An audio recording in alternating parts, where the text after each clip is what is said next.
the birth of my daughter, my first daughter.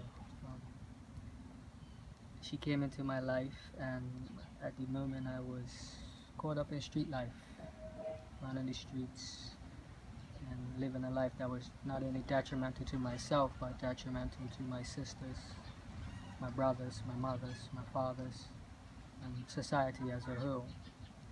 So she came, and for the first time I had to actually put on brakes. You know, we live this life of the shake of a dice. You know, everything's just rolling, everything's fast paced.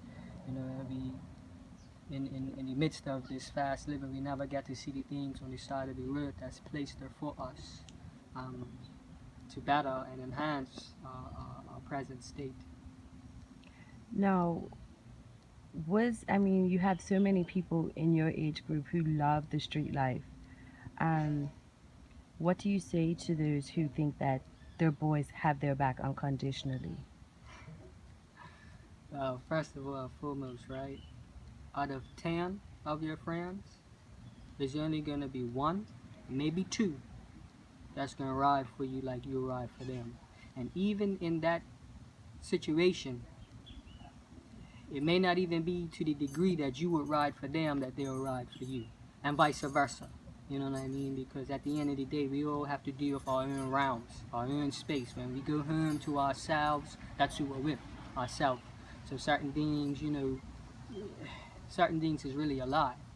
A lot of people out there is just caught up in talk, caught up in a fad or fashion, and really it's full of holes.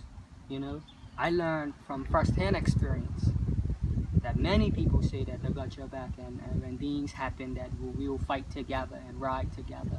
And I mean, I've seen it with my own eyes. Some of the toughest, when they talk, cowards and disappear.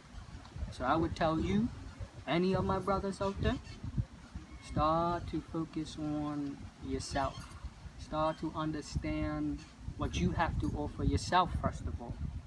And then think about your mother, because I mean, I remember my mama used to tell me all the time, when something good is done, you know who's going to be there for you? Not your friends, your family. And I've seen that too. I've seen times where I'm fought my mama to leave home to go out the street because something went down, and my daughter's in the bed. And I'm fighting my mama to go out the road now. You understand what I'm saying? And then in full circle, when I really turn around and see things, I went through a little space in my life where I started to become conscious. And yes, I used to be what they call a pretty boy or whatever.